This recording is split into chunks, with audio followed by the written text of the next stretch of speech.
Bismillahirrahmanirrahim. Assalamualaikum warahmatullahi wabarakatuh.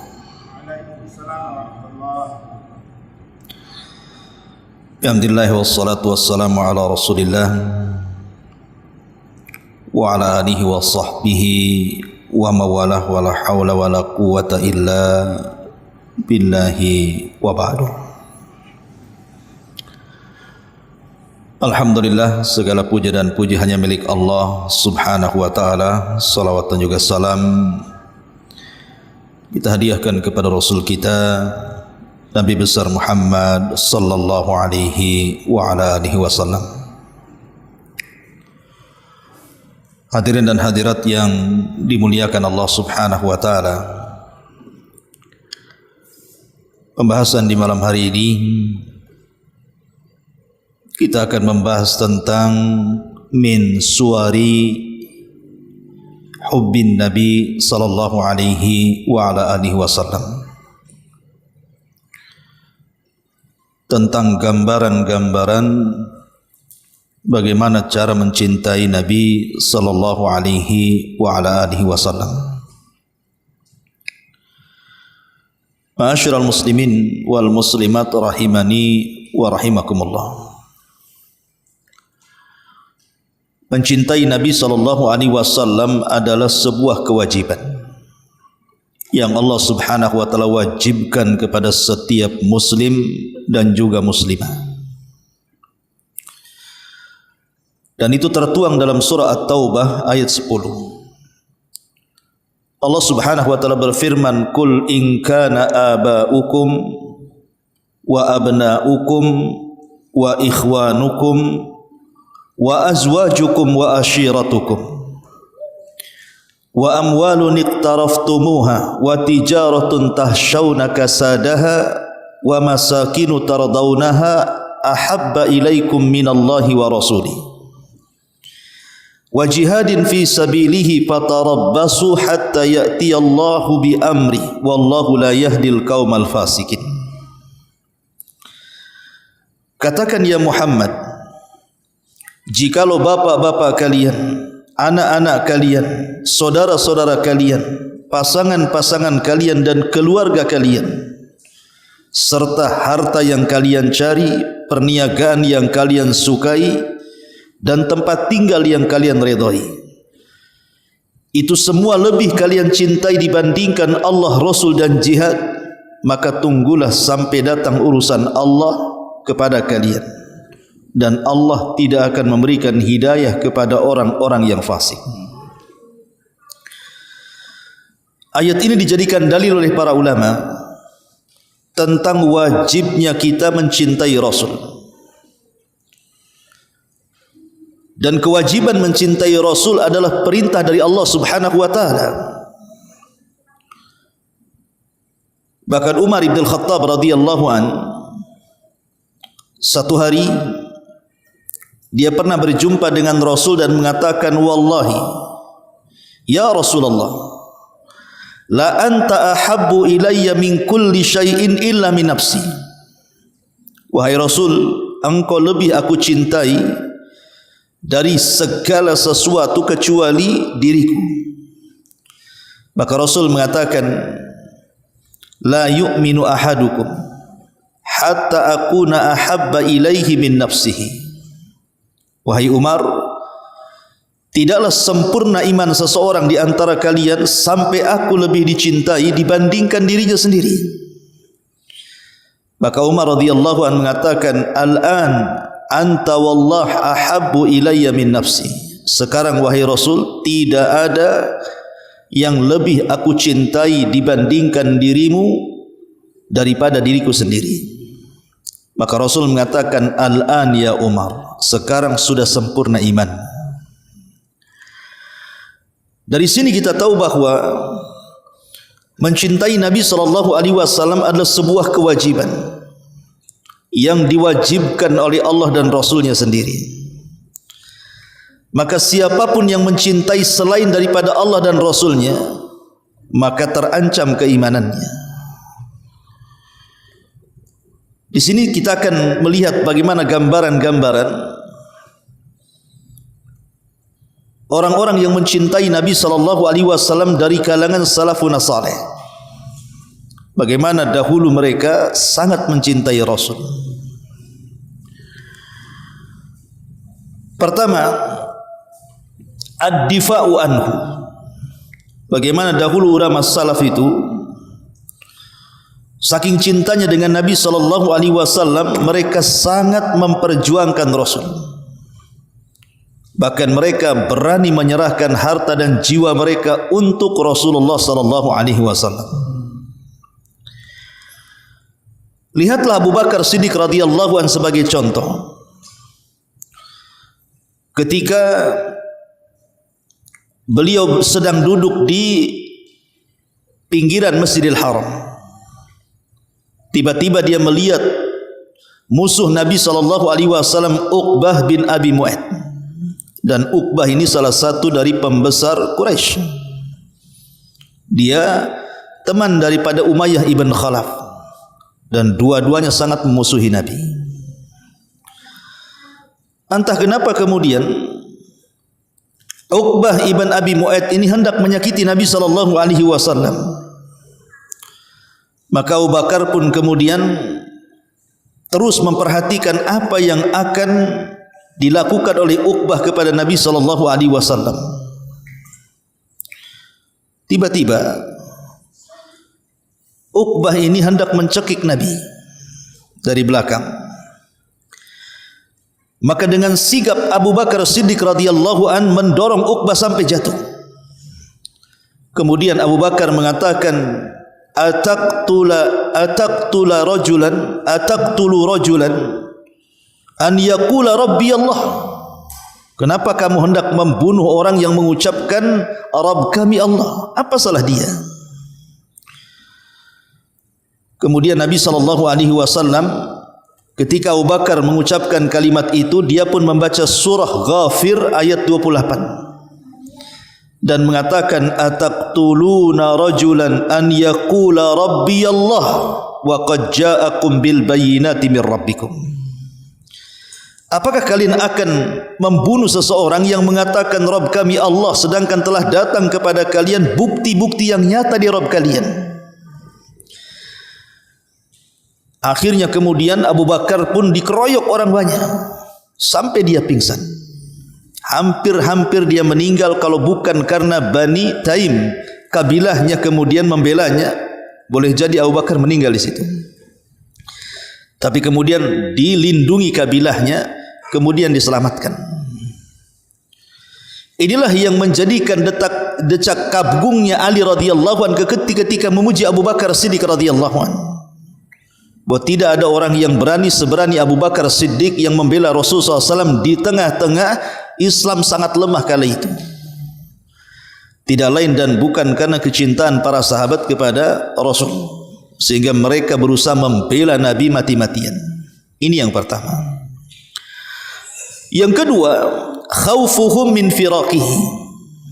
Bagaimana perasaan takut mereka para salaf, khususnya para sahabat, untuk berpisah dengan Nabi sallallahu alaihi wasallam. Saat Nabi sallallahu alaihi wasallam mengutus Mu'adz bin Jabal radhiyallahu anhu dan Abi Musa al-Asy'ari untuk berdakwah ke Yaman, setelah Nabi sallallahu alaihi wasallam mengutus Ali radhiyallahu anhu, tetapi kurang beruntung. Akhirnya kemudian Nabi mengutus kembali Abu Musa al-Asy'ari yang merupakan dari kabilah Asy'ariyin, kabilah Yaman. Otomatis dia paham kondisi Yaman karena memang dia dari Yaman. Abu Musa al-Asy'ari itu yang terkenal dengan Qur'annya yang indah. Dan juga mengutus Mu'adz bin Jabal yang Nabi sallallahu alaihi wasallam merekomendasikan kepada sahabat kala itu, kalau ingin bertanya soal halal dan haram, tanyakan kepada Mu'adz. Dia pakarnya halal dan haram. Bahkan nanti pada hari kiamat dia akan mendahului para ulama semuanya bi ratwatin aw ratwataini, kata Rasul. Ratwah itu artinya kalau kita ambil batu dilempar, sejauh itulah disebut ratwah. Itulah Mu'adz mendahului semua para sahabat dengan ratwah karena ketinggian pengetahuannya. Jadi satu hari Muadz bin Jabal radhiyallahu an ketika hendak berpisah bersama Rasul dan hendak berangkat melaksanakan tugas dakwah atas izin Nabi sallallahu alaihi wasallam dan Abi Musa al-Asy'ari. Jadi Muadz dipanggil oleh Nabi sebelum berangkat dan mengatakan, "Ya Muadz, innaka asa alla talqani ba'da ami hadha wa la'allaka an tamurra bi masjidi hadha wa qabri." Kata Nabi SAW kepada Muadz, "Ya Muadz, boleh jadi setelah kepergianmu ke Yaman dan berdakwah di sana, engkau tidak mungkin berjumpa lagi tahun ini denganku. Dan boleh jadi kalau engkau pulang, kau hanya melewati masjidku dan kuburanku." Seolah-olah Nabi SAW memberikan sinyal dan isyarat akan meninggalkan para sahabat. Maka fabaka Muadz jazaan li firaqihi Nabi SAW. Maka Muadz pun menangis ketika itu. Apa betul dia akan meninggalkan Nabi? Akhirnya setelah kemudian bertahun-tahun Muadz berdakwah di Yaman dan berhasil, dia pun pulang. Betul apa kata Nabi? Dia datang sepeninggal Nabi SAW. Dia hanya melihat masjid dan kuburannya Nabi SAW. Itu tidak lain bagaimana ketakutan Muadz untuk berpisah dengan Rasul karena kecintaan yang bersangatan Muadz kepada Nabi SAW. Ini yang kedua. Yang ketiga, tafdiluhu alaihi salam ala man siwa. Tentunya kita harus lebih mengutamakan Nabi SAW dari siapapun dari makhluk yang ada di alam semesta ini. Al-Imam At-Tabrani meriwayatkan di dalam Mu'jamnya dari Anas ibn Malik radhiyallahu anhu. Jadi Anas ibn Malik radhiyallahu anhu bercerita tentang seorang wanita dari kalangan Ansar yang ketika itu ayahnya, saudaranya, suaminya, anaknya ikut terlibat dalam perang Uhud. Jadi suaminya mulai dari bapaknya ikut terlibat dalam Uhud. Kemudian juga suaminya ikut terlibat dalam perang Uhud. Kemudian saudaranya ikut terlibat dalam perang Uhud, termasuk anaknya juga ikut dalam perang Uhud. Kita tahu bahwa perang Uhud ini perang kekalahan kaum muslimin. Tentu karena ada beberapa faktor kekalahan kaum muslimin. Salah satunya karena ada sebagian para sahabat yang menyelisihi perintah Nabi. Disuruh untuk tinggal diam di satu tempat malah turun. Mereka adalah para pemanah. Yang kedua faktornya karena kepiawaian Khalid ketika masih kafir yang memimpin perang. Sehingga entah bagaimana caranya Khalid bisa memutar gunung kemudian menempati para pemanah. Sebab itulah kemudian terjadi kekalahan tentu yang lebih besar karena sudah ditakdirkan Allah Azza wa Jal. Karena Allah yang mengatakan wa tilkal ayyam nudawiluha bainan nas. Namanya hari-hari itu diputar, kadang menang kadang kalah. Dari perang Uhud kalah kaum muslimin, di perang Badar menang. Dan di perang Uhud ini banyak yang mati syahid dari 70 para syuhada. Lah salah satunya adalah keluarga wanita Ansar ini.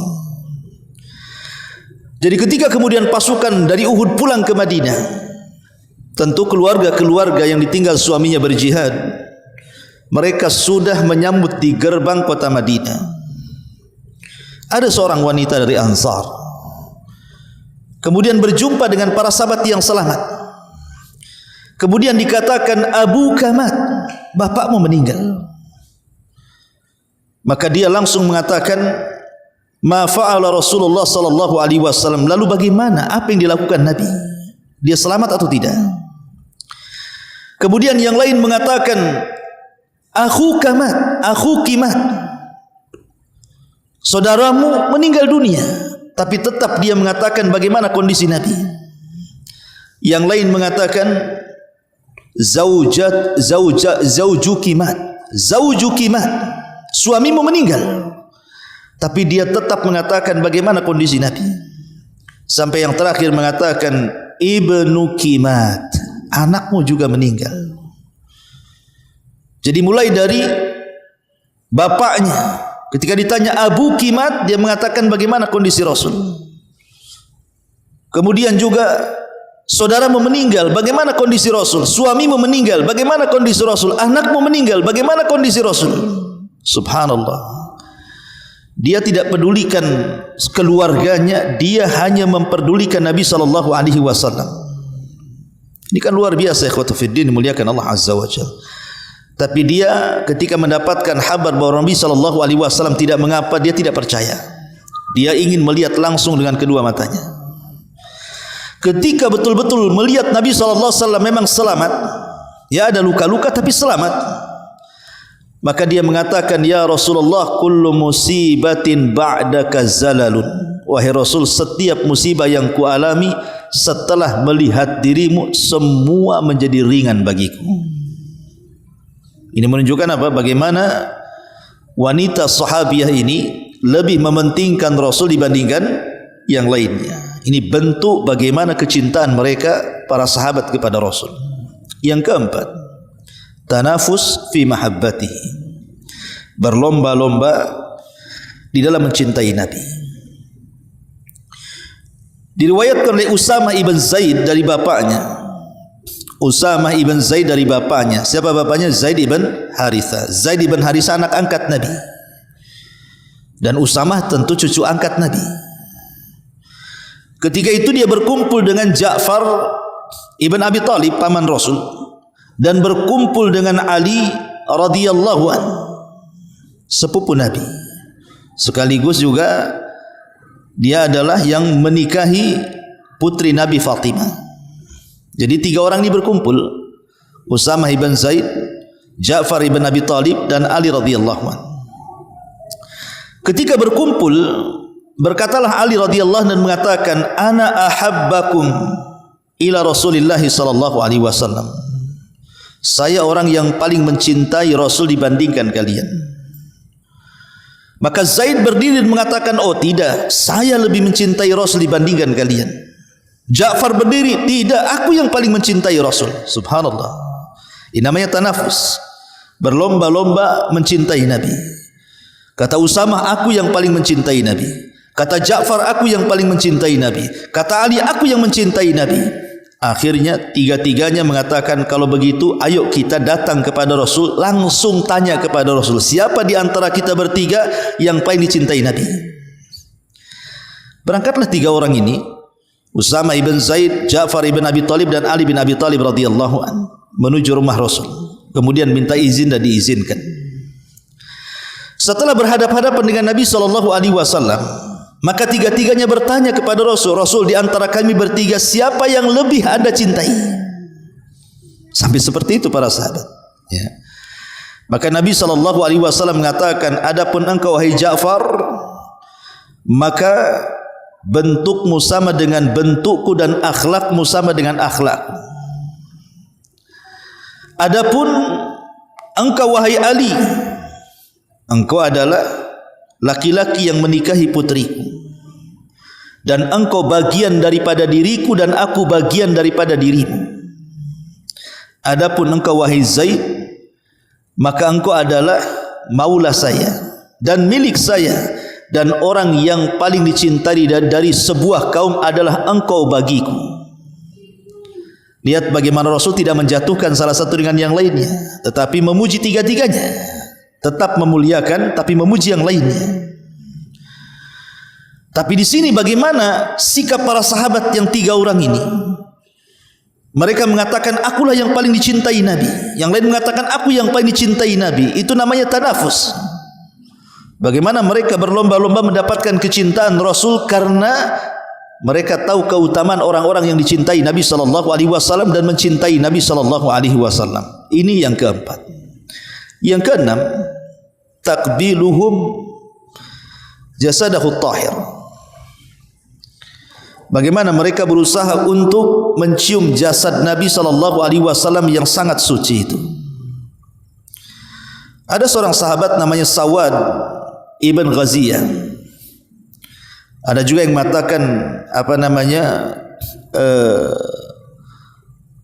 saya lupa namanya. Jadi intinya bahwa Nabi SAW ketika menggerakkan pasukan sedang berbaris, ya, nampaknya barisan itu kurang rapat, ada yang agak mundur itu. Maka Nabi SAW mengambil tongkat kemudian memukul perutnya. Lah yang dipukul perut ini namanya Sawad ibn Ghaziyah. Jadi satu hari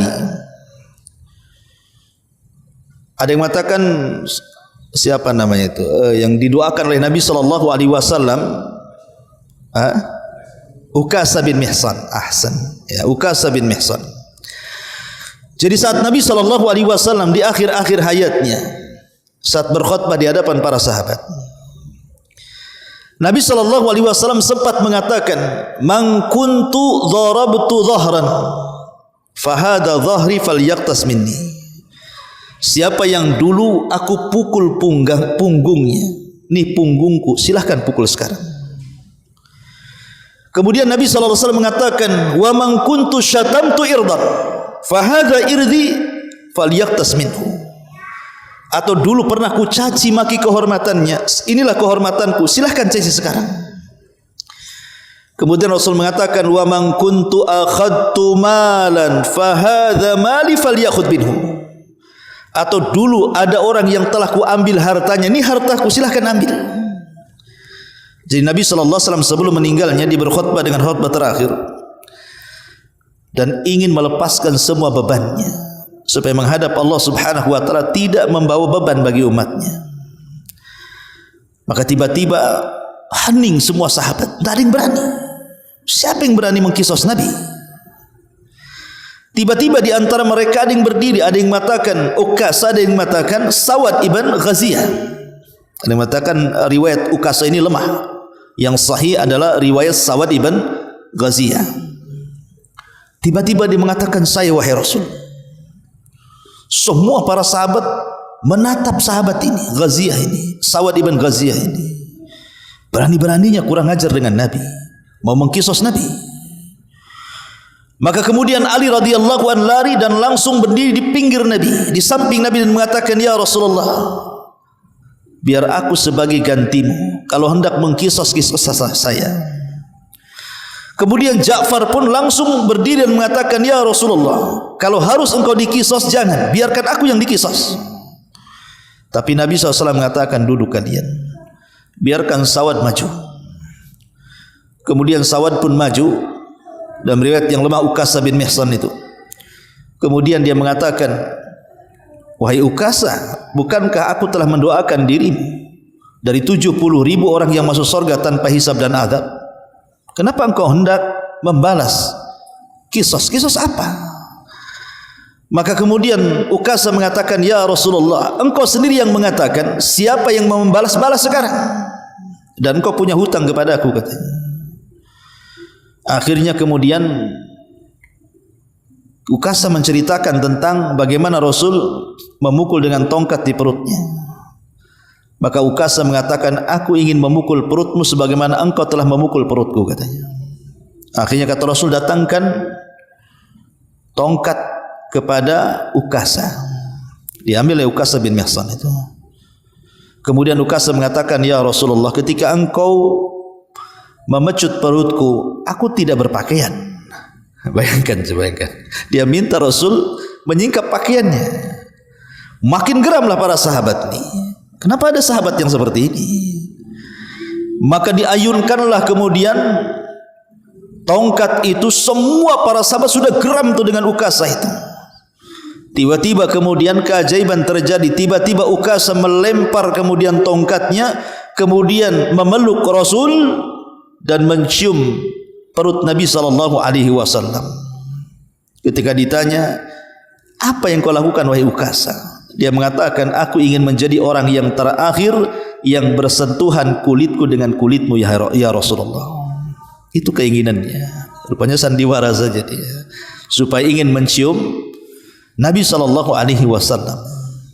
Begitulah para sahabat, ya, kecintaan mereka kepada Nabi SAW. Kemudian yang keenam, fida'uhum li Rasulillah sallallahu alaihi wasallam. Bagaimana mereka ingin menjadi tebusan bagi Rasul. Ada seorang sahabat namanya Zaid ibn Dathina. Zaid ibn Dathina. tertangkap oleh orang-orang musyrik. Kemudian Zaid ini dibawa ke Tan'im, salah satu tempat di Saudi yang namanya Tan'im. Kemudian diikat di pohon. Dan Abu Sufyan sangat dendam dan ingin membunuhnya. Kemudian dia mengatakan,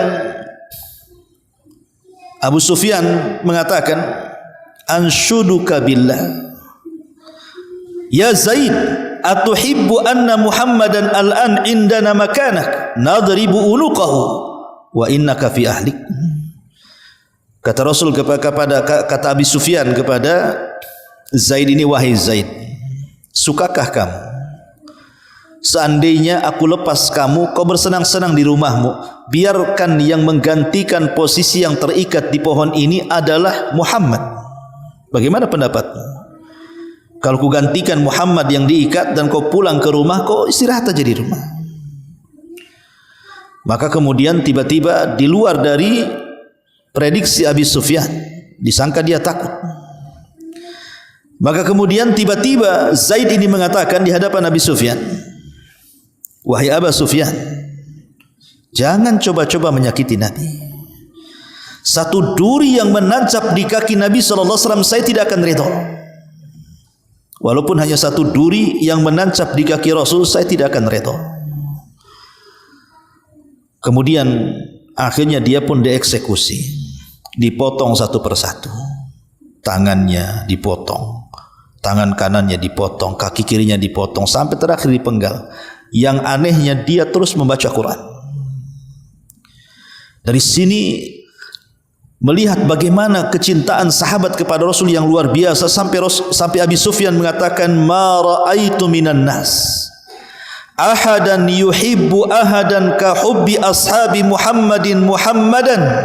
Demi Allah, kata Abi Sufyan, aku ini seorang pedagang, ya mungkin mengenal Persia, Romawi, kemudian raja-raja yang lainnya. Aku tidak pernah mengenal seorang pun mencintai seseorang yang lain seperti sahabat Rasul mencintai nabinya, sampai rela mati. Aku tidak pernah melihat ada sahabat siapapun yang lebih mencintai majikannya, maksudnya Nabi SAW, lebih dibandingkan yang lainnya, karena mereka rela menebus diri. Lah namanya fida'uhum li Rasulillah SAW. Kemudian yang bertujuh, imtisalu amrihi, berusaha untuk menjalankan seluruh perintahnya. Disebutkan oleh Abdurrahman ibn Abi Layla bahwa Abdullah ibn Rawahah radhiyallahu an pernah mendatangi Nabi SAW, dan ketika itu Rasul sedang berkhutbah.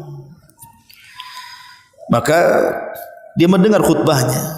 Bayangkan, ini Abdullah ibn Rawahah itu, anggap saja umpamanya kalau saya buat analogi, mungkin rumahnya di manalah di sini ya, di perumahan sini, Glory. Mau sholat di masjid ini, di Darul Ilmi. Baru sampai kemudian di pertengahan jalan, mungkin saya berkhutbah. Lah isi khutbahnya itu, ijlisu, duduk kalian. Tiba-tiba dia duduk di jalan. Disangka dia terkena perintah itu, padahal belum sampai di masjid. Rasul mengatakan duduk kalian, di tengah jalan dia duduk. Subhanallah, coba bayangkan. Abdullah ibn Rawahah itu, karena itu tahu bentuk perintah, duduk ya duduk, berdiri ya berdiri, gitu maksudnya. Sampai seperti itu para sahabat Nabi SAW. Ketika kemudian Nabi SAW tahu bahwa kemudian dia setelah Rasul memerintahkan berdiri, maka dia berdiri kemudian melangkah ke masjid, kemudian salat, dan selesai salat, maka Rasul tahu, tentu Jibril beritahu tentang apa yang dilakukan Abdullah ibn Rawahah ini. Maka Rasul mendoakan Abdullah ibn Rawahah dan mengatakan, zadakallahu hirsan, zadakallahu hirsan, semoga Allah menambahkan kesemangatanmu dalam mentaati Allah dan Rasulnya. Luar biasa ya. Ma'asyiral muslimin wal muslimat rahimani wa rahimakumullah. Kemudian yang nomor 8, Mahabbatun maqrunatun bi ijlalin, kecintaan yang diiringi dengan pengagungan. Amr ibn As radhiyallahu an, Amr ibn As ini kan masuk Islam sama dengan Khalid ibn Walid. Itu kan tokoh besar musyrik dulunya. Khalid, Amr ibn As kan tokoh-tokoh besar. Tapi sayang kemudian dapat hidayah setelah 20 tahun baru dapat hidayah. Jadi Amr ibn As ini walaupun dia baru masuk Islam di tahun ke-7 Hijriah, tapi keislamannya luar biasa. Untuk menebus kesalahan dia di masa jahiliyah sangat memusuhi Nabi, dia tebus dengan kecintaannya. Sampai dia mengatakan, "Maka na ahadun ahabba ilayya min Rasulillah sallallahu alaihi wasallam wala ajalla fi aynayya minhu wa ma kuntu utiku an amla aini minhu ijlalan lahu walau su'iltu an asifahu ma ataqtu li anni lam akun amla'u aini minhu." Kata Amr ibn As radhiyallahu anhu mengatakan, tidak ada seorang pun yang lebih aku cintai melebihi Nabi. Tidak ada seorang pun yang lebih aku cintai melebihi Nabi, dan tidak ada manusia yang lebih aku hormati di kedua matanya, di kedua mataku melebihi Nabi. Dan sesungguhnya aku tidak sanggup untuk memenuhi kedua mataku kecuali dengan memuliakan Nabi sallallahu alaihi wasallam, dan kalau seandainya aku ditanya untuk mensifati, aku tidak sanggup. Ma'asyiral muslimin yang dimuliakan Allah Subhanahu wa taala, seperti itulah pujian para sahabat kepada Nabi. Mereka tidak sanggup memandang Nabi. Dan kalau Nabi SAW meludah, ditangkap ludahnya kemudian diusapkan ke wajahnya, ke badannya. Dan kalau Nabi SAW mencukur rambutnya, hampir berperang untuk mengambil helaian-helaian rambutnya. Dan kalau Nabi SAW berwudu, berebut hampir perang untuk mengambil bekas air wudunya. Begitulah para sahabat Nabi SAW memuliakan Rasul. Dan tentu hanya Nabi saja yang memiliki berkah badannya. Selain Nabi tidak boleh diambil berkahnya. Jadi kalau badan Nabi memang berkah. Sampai-sampai Ummu Salamah itu mengumpulkan keringat Rasul untuk dijadikan minyak wangi. Gak mungkin kalau keringat antum. Ya, yang ada minyak wangi tercemar dengan keringat kita. Tapi begitulah para sahabat dan sahabiah. Nabi SAW memuliakan Nabi sallallahu alaihi wasallam. Kemudian juga yang nomor 9, anna Nabi sallallahu alaihi wasallam ahab minal ma'il barid ala dhama. Bahwa Nabi sallallahu alaihi wasallam itu lebih dicintai di mata para sahabat melebihi orang yang sedang haus kemudian mendapatkan air dingin. Bayangkan kita sedang haus-hausnya belum minum, tiba-tiba mendapatkan air segar, tentu bahagia. Tapi lihat su'ila Ali bin Abi Thalib radhiyallahu an, Ali pernah ditanya, kaifa kana hubbukum li Rasulillah SAW, bagaimana caranya kalian mencintai Rasul? Faqala, maka Ali radhiyallahu an mengatakan, kana wallahi ahabbu ilaina min amwalina wa auladina wa abaina wa ummahatina wa minal ma'il baridi ala dhama. Kata Ali radhiyallahu an, demi Allah, Rasul lebih kami cintai dibandingkan harta kami, anak kami, bapak kami, ibu kami, bahkan air yang sangat segar ketika kita merasakan kehausan yang bersangatan. Makanya lihat kisahnya siapa? Abu Bakar ketika hijrah bersama Nabi sallallahu alaihi wasallam. Kemudian berjumpa dengan Ummu Ma'bad di tengah jalan, di tengah padang pasir, berjumpa dengan Ummu Ma'bad. Dan ketika itu Rasul dan Abu Bakar kehabisan bekal. Sementara Ummu Ma'bad itu banyak kambing, tetapi kambingnya tidak ada satupun yang bisa diperah. Tapi kemudian Nabi sallallahu alaihi wasallam meminta izin kepada Ummu Ma'bad agar salah satu kambingnya diusap oleh Rasul. Tiba-tiba setelah diusap, membengkaklah air susunya, kemudian diperah, dapat satu baskop. Dan ini mukjizat. Ya, kambing yang tidak ada susu tiba-tiba ada susunya, kan gitu. Maka kemudian Nabi SAW mengatakan kepada Abu Bakar, ishrab ya Abu Bakar, minum wahai Abu Bakar. Kata Abu Bakar, bal anta shrab, bahkan engkau yang minum. Maka kemudian Nabi SAW meminum air itu. Apa kata Abu Bakar? ketika aku melihat Nabi sallallahu alaihi wasallam meminum air susu itu, hatta rawaitu, hilang dahagaku. Nabi yang minum, yang hilang dahaga Abu Bakar. Kan aneh tuh. Abu Bakar belum minum, sementara dia sudah berjalan di padang pasir, kepanasan, kehausan. Ketika Rasul minum, wahai Abu Bakar, kata Abu Bakar, bal anta syrab, engkau saja yang minum. Ketika inni ra'aitu an-nabiy sallallahu alaihi wasallam yashrab thumma yashrab thumma yashrab hatta rawaitu, kata Abu Bakar, ketika aku melihat Rasul minum, kemudian minum, kemudian minum, hilang dahagaku, katanya. Subhanallah. Kalau kita kan tidak ya, melihat orang minum kita ngelak gitu kan. Tapi Abu Bakar mengatakan tidak. Ketika aku melihat Rasul minum, kemudian minum, kemudian minum, hilang dahagaku. La ilaha illallah. Kenapa? Karena terkalahkan dengan senang dan kecintaannya kepada Rasul sampai Rasul hilang dahaga. Begitulah sifat sahabat. Ya, luar biasa. Ya. Ma'asyiral muslimin wal muslimat rahimani wa rahimakumullah. Kemudian juga yang selanjutnya, bagaimana para sahabat itu saat menjelang kematiannya, mereka sudah terbayang akan berjumpa dengan Nabi. Bilal ibn Rabah radhiyallahu an, muadzzinur Rasul. Kita tahu bahwa muadzin Rasul itu kan ada 4 orang.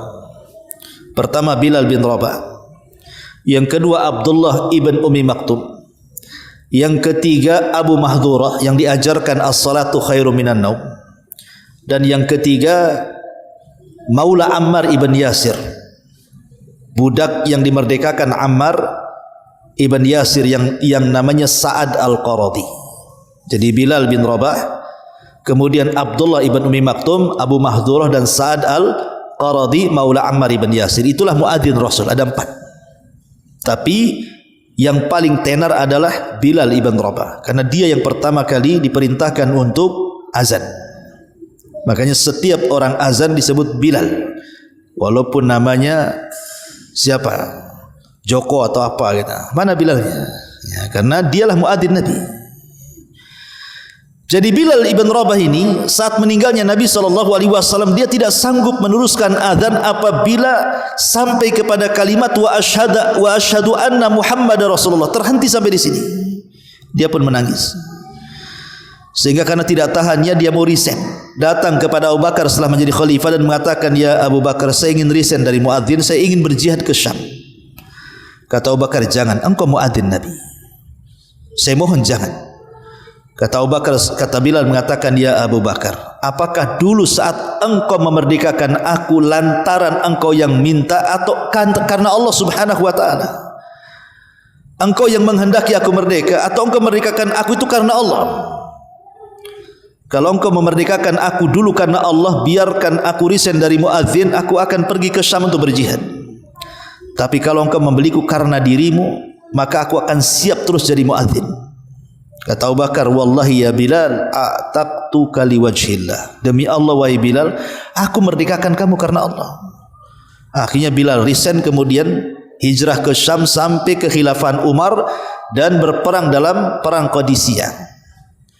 Setelah bertahun-tahun di Syam, Bilal ini rindu, ingin pulang, ingin melihat tempat hijrahnya Nabi. Akhirnya Bilal pun pulang. Ketika sampai di kota Madinah, maka para sahabat yang tersisa di situ meminta kepada Bilal untuk azan terakhir kalinya. Maka Bilal pun azan, tiba-tiba semua para sahabat menangis dan keluar rumah serasa Nabi SAW masih hidup di tengah-tengah mereka. Dan Bilal pun tidak sanggup meneruskan azannya, teringat dengan Nabi. Maka setelah kemudian berdiam di kota Madinah, akhirnya Bilal pun sakit. Sakitnya itulah kemudian menjadikan kematiannya. Maka saat sakit kemudian istrinya mengatakan, wah ahzana, duhai kasihan engkau wahai suamiku. Faqala radhiyallahu an, maka Bilal mengatakan, jangan katakan seperti itu. Jangan kau bersedih dan mengatakan kalimat itu. Ghadan nalqa ahibbah Muhammadan wa suhbah. Ghadan nalqal ahibbah Muhammadan wa suhbah. Besok aku akan berjumpa dengan orang-orang yang kucintai, Muhammad dan semua para sahabat yang sudah mendahuluiku mati, katanya. Kemudian kalimat itulah yang mengakhiri nyawa Bilal ibn Rabah radhiyallahu anhu. Luar biasa para sahabat ketika mencintai Nabi sallallahu alaihi wasallam. Itu dari kalangan para sahabat. Kita beralih kepada kalangan para tabi'in, para tabi'ut tabi'in dan para ulama salaf. Ma'asyiral muslimin wal muslimat rahimani wa rahimakumullah. Hasan al-Basri. Hasan al-Basri itu kan pemimpin para tabi'in. Ucapannya seolah-olah wahyu. Karena kalau dia mengucapkan sesuatu, mutiara-mutiara hikmah keluar dari lisannya. Hasan al-Basri rahimahullahu ta'ala. Maka dia orang yang diperhitungkan kata-katanya. Jadi jelaskan Hasan al-Basri rahimahullahu ta'ala, kalau dia menjelaskan kepada murid-muridnya dalam kajian-kajiannya atau dalam khutbah-khutbahnya tentang kisah pelepah kurma yang menangis. Jadi Nabi itu dulu kalau berkhutbah itu kan di atas pelepah kurma sebelum dibuatkan mimbar oleh seorang sahabat yang memang pakar dalam itu, punya keahlian buat mimbar. Siapa namanya yang berjumpa dengan Dajjal itu? Tamim ibn Aus Ad-Dari. Jadi Tamim ibn Aus Ad-Dari kan dulunya seorang Nasrani, kemudian dia pun naik kapal laut bersama 30 awak kapalnya, kemudian terdampar di sebuah pulau. Pulaunya di mana ya tidak tahu. Ada juga yang mengatakan itu pulaunya di Yaman, namanya Sukotra, tidak ada itu. Ya. Wallahu alam, tidak dijelaskan pulaunya di mana. Yang jelas bahwa Tamim bin Aus ini berjumpa dengan Dajjal di situ. Dan juga dengan jasasa makhluk yang berbulu itu. Kemudian dia pulang menyelamatkan diri dari pulau itu dan belakangan masuk Islam.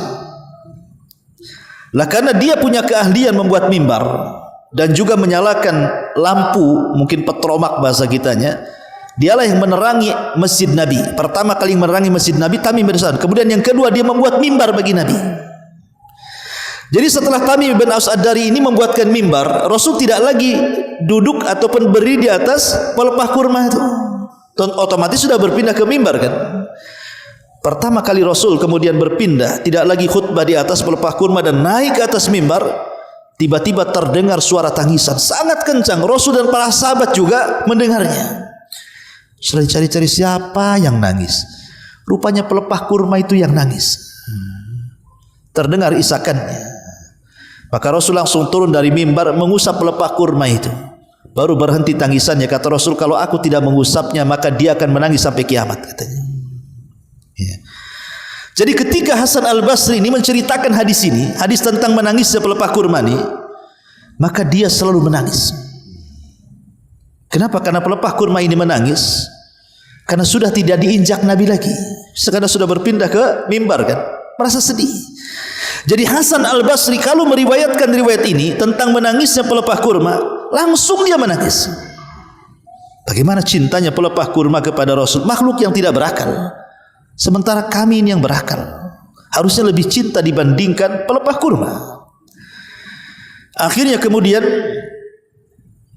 ketika kemudian ditanyakan kepada Hasan al-Basri, ya Abdullah,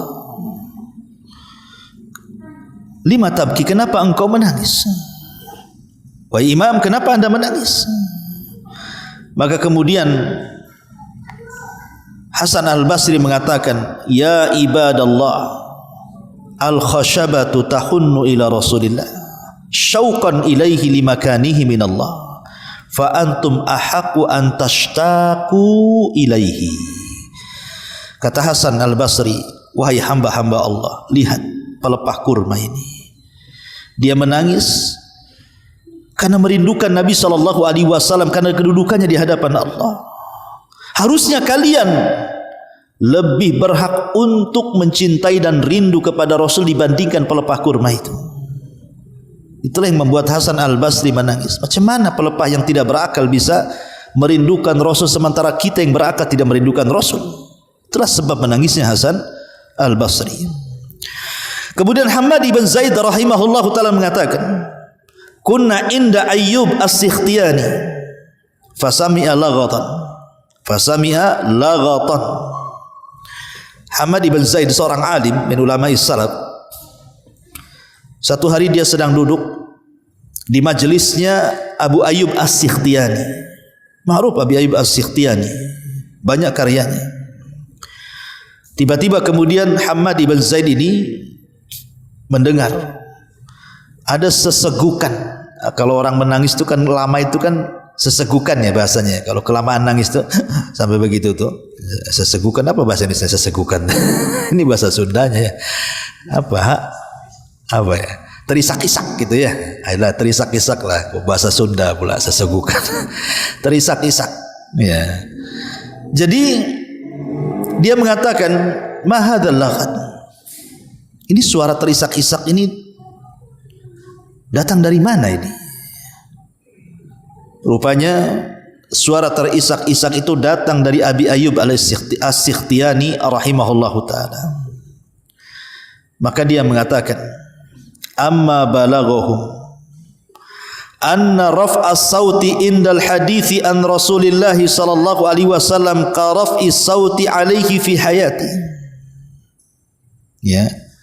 Kata Ayyub Hammad ibn Zaid, terbalik, kata Ayyub As-Sikhtiyani, ini yang menangis ini Hammad ibn Zaid, saya salah. Jadi Hammad ibn Zaid yang menangis sampai terisak-isak tangisannya. Sementara Abi Ayyub As-Sikhtiyani ini sedang membaca hadis.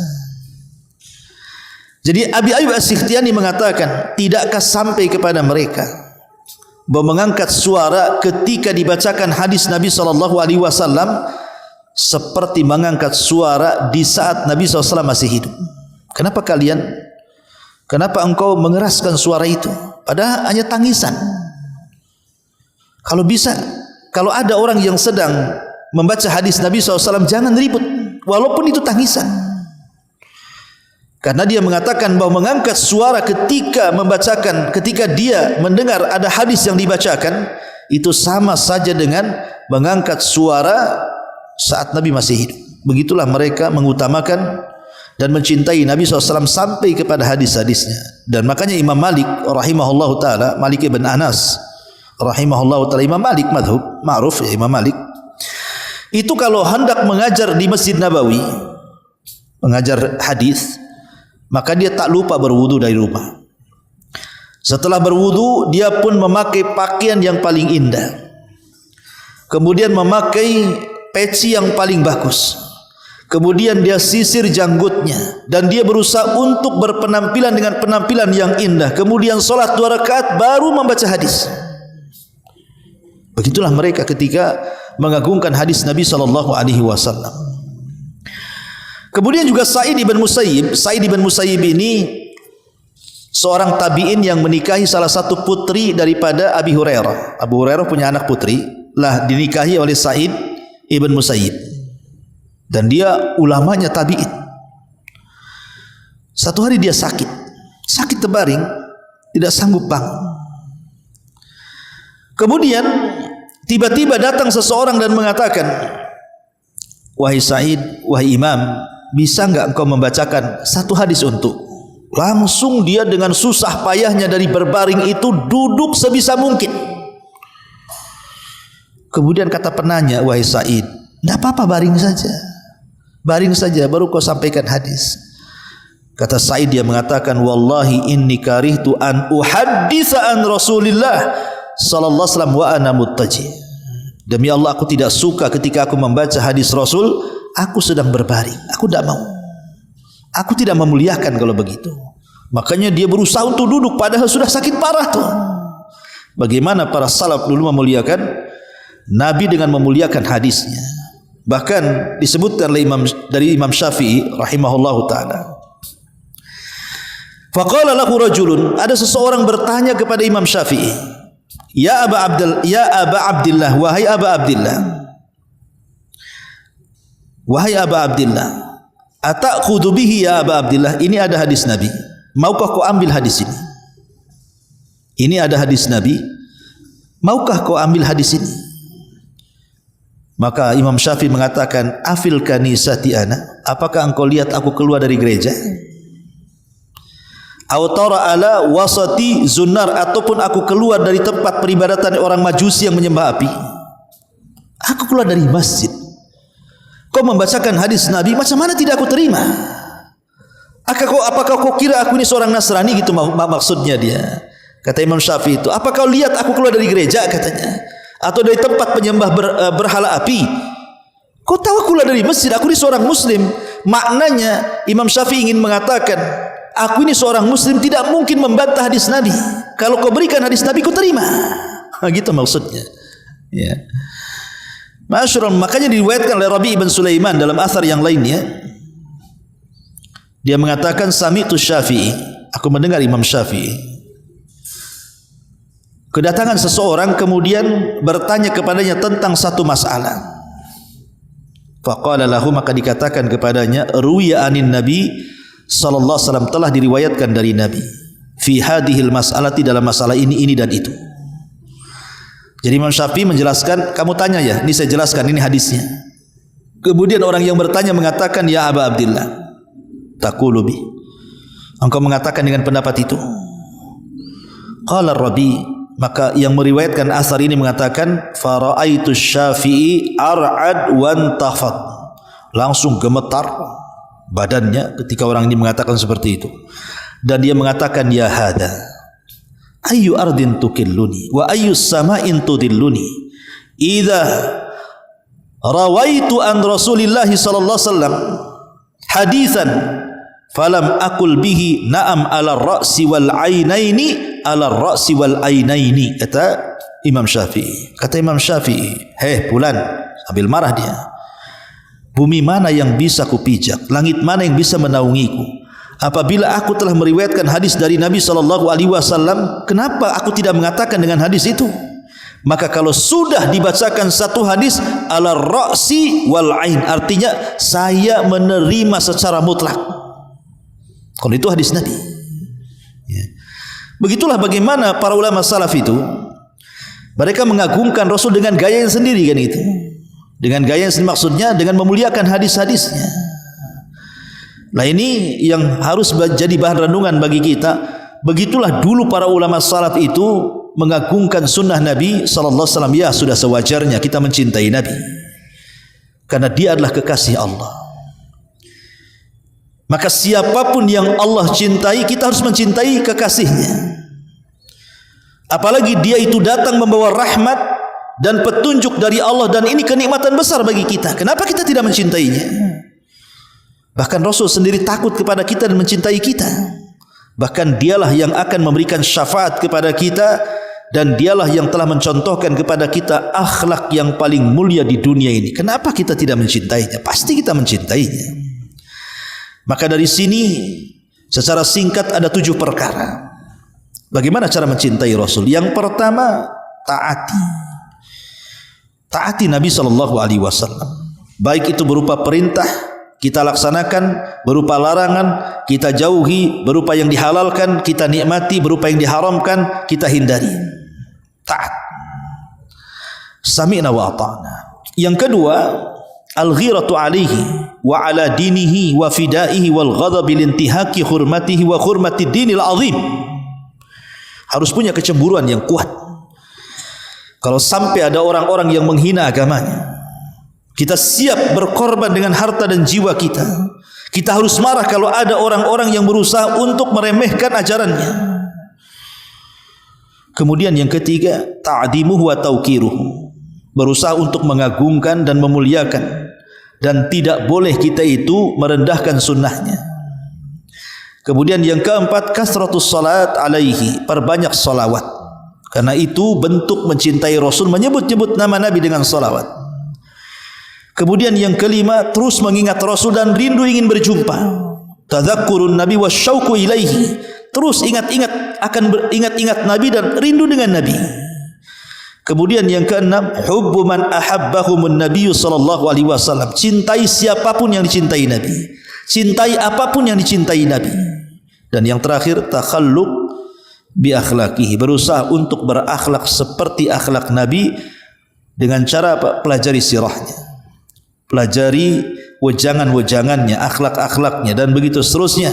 Karena Allah Subhanahu wa taala mengatakan, laqad kana lakum fi rasulillahi uswatun hasanah, sungguh ada pada jati diri Rasul suri toladan yang indah, yang patut kita ikuti. Inilah di antara rangkaian keterangan tentang min suwari hubbin Nabi sallallahu alaihi wasallam. Subhanakallah bihamdika asyhadu an la ilaha illa anta astaghfiruka wa atubu ilaik. Allahu taala alam. Assalamualaikum warahmatullahi wabarakatuh.